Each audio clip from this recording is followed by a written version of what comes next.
What's going on, Washington Commanders Nation? It's your boy Rio Robinson, back with the latest and greatest on the Rambling with Rio YouTube channel, where we ramble about the Washington Commanders. Today is Monday, May 22nd, and Washington is one day away from kicking phase 3 of the offseason workout program, which is the OTA's part of the offseason program, which is now going to be the next 4 weeks of the program. Teams may conduct a total of 10 days of organized team practice activity, otherwise known as OTAs. No live contact yet. They're not going to be smacking, clapping pads or helmets or nothing like that. But now they can run 7-on-7s, 9-on-7s. 11 on 11. Team drills are permitted. So football things are back underway starting tomorrow. Last year, I got to attend the first or second OTA session of the offseason, and they were running plays. They were scrimmaging the whole nine. I remember that guy that wore number 11, whose name remains to be unsaid on the channel again, hit a nice bomb to Jahan Dotson over the starting defense. It got us real juiced up and excited over there. But this is now the time to start getting excited and to start scouring your timelines to see what the media guys are posting, because this is practice. It's not just running sprints and conditioning and shit. They're actually going to start doing football things, and we're really most excited to see Eric Bieniemy's new offense and quarterback Sam Howell. EB spoke at the flag football camp event that they had the other day out in Ashburn. He talked about Sam being a consummate professional. Like, he is very hard on himself, very critical, and he's been nothing but a pro all off season. But there's 4 sessions coming up of OTAs. They start tomorrow and they go through the 25th. Then the next session is May 30th through June 1st. And the last OTA session is June 13th. And that kicks off. And in between the final 2 OTA sessions, they have mandatory minicamp. The OTAs that start tomorrow, voluntary. We would like all our guys to be there. For some reason, Chase Young has not shown back up to OTAs since that first day where he came and got a photo up, said, "Hey guys, I'm here. Look at me. I care." Never came back after. We haven't seen 99 on that field since. He likes to train with his own guys. Doesn't have to be a big deal, but it's definitely something, because I'm sure that's something they would like to see. One of the quote unquote faces of the franchise, they'd like to see him present there. But Chase is going to chase, so nothing surprised me with that guy. But mandatory minicamp is June 6th through June 8th. Everybody has to be there. There should not be any holdout situations. The only contract I see getting done before the season is Cam Curl. I expect to see him get done sometime in July, probably right before camp, which is the window where the team normally knocks out deals. But going into these OTA sessions, we have some nice position battles to pay attention to. I don't even know if I think the quarterback position is really a competition position here in Washington. And I have a video dropping on that on the channel this week, so be on the lookout for that. But I'm looking at the center battle between Ricky Stromberg, rookie 3rd rounder, and Nick Gates, free agent that we brought over from the New York Giants. The left guard battle, which is probably not much of a battle. I think Chris Paul wins the left guard spot, but he's competing with Sadiq Charles and a list of other guys at that position. And I would love to see how the cornerback room shakes out, because adding Forbes, he's going to start on the outside.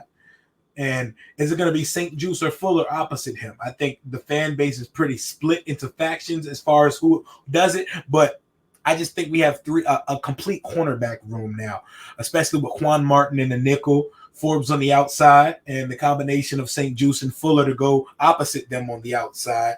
Then we got the linebacker position with Cody Barton and Jamin Davis. What other linebackers are going to step up? Who's going to do it? Because I don't want to see David Mayo ever get on the football field again. September, October, November, December. The only time we ever need to see him is during the summertime or during right now in May. We don't need to see David Mayo on the field when it comes down to it. But I want to see this undrafted free agent kid everyone's talking about. Casimir Allen, UCLA. We were chatting in the group chat this weekend. My guy Pascal brought to us a great point. He was like, Casimir Allen's definitely making this roster. Look at the way they talk about him. Look at the way he's built. Look at how he plays. He seems to be a glove fit of Eric Bieniemy. He seems like an Eric Bieniemy offensive guy. And then we got to talking, and we were like, Kazmir Allen could be our Isaiah Pacheco. Like, he's built exactly like Isaiah Pacheco, and he's taken handoffs out of the backfield before. If they can make him catch punts, if he can actually successfully catch punts, because we know he can do something after it, because he has some wiggle to him, and he may not have 40 track yard speed, but on the field, he has run away from guys' speed. So Kazmir Allen is one of the names I'll be paying close attention to off season. I don't get overly anticipatory or exciting about undrafted free agent guys because most of them don't really pan out in this league, but I could very well see Kazmir Allen making this roster.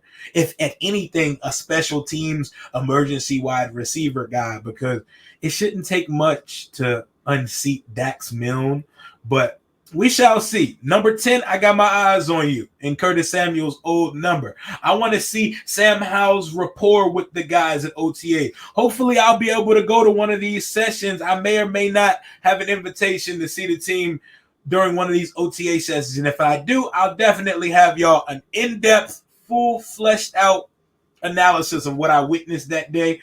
They're not going to let me tweet on site, and they're not going to let me vlog there, but I'll definitely have some access for y'all if they do invite me to one of these practices.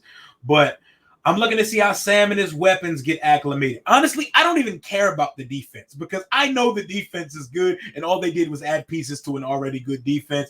I want to see the offense. I want to see what this offensive line looks like. I want to see that they have a new offensive line coach. I want to see how Travell Wharton and those guys get after it.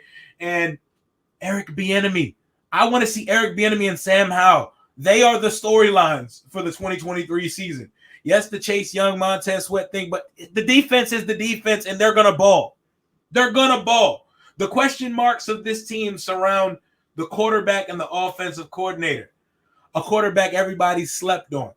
Let him fall to the 5th round. An offensive coordinator that has not got his just due yet and wants to prove himself outside of the nest of Andy Reid, one of the greatest offensive minds in our generation and of all time in the NFL. A guy that's been on 17 head coaching interviews, looking to prove to the world, I do this shit.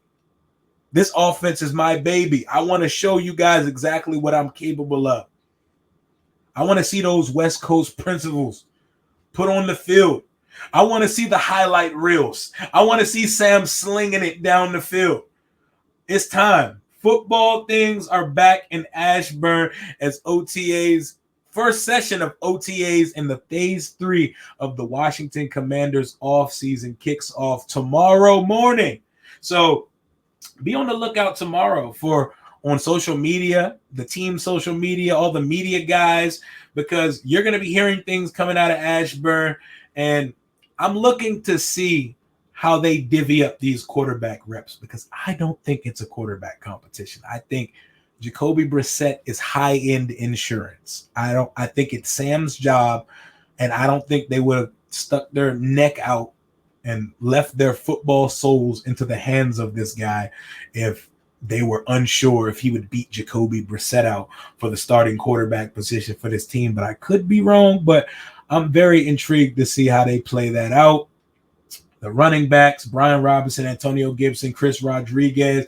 I'm looking to see what their roles are. I imagine C-Rod is going to be the one who spells B-Rob, and Gibson's going to be used more of a J.D. McKissick type role in this offense where they're throwing him the ball more, getting him the ball in space. Never want to see Gibson get the ball on a short yardage situation ever again. He gets stuffed every time. He hesitates. He doesn't hit the hole decisively. Never want to see Gibson getting a hole on 3rd and 1, 4th and 1, 4th and inches. Never again. That San Francisco game traumatized me.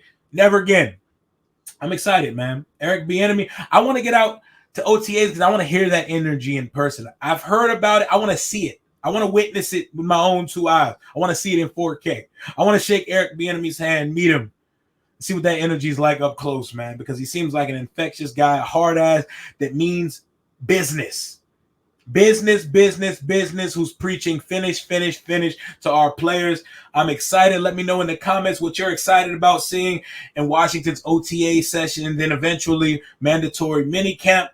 we're getting that much closer to the season, y'all. We're only a couple months away. That's all I got for right now. Full week of content coming for y'all Monday through Friday on the channel. It's your boy Commander Rio. Until next time, deuces.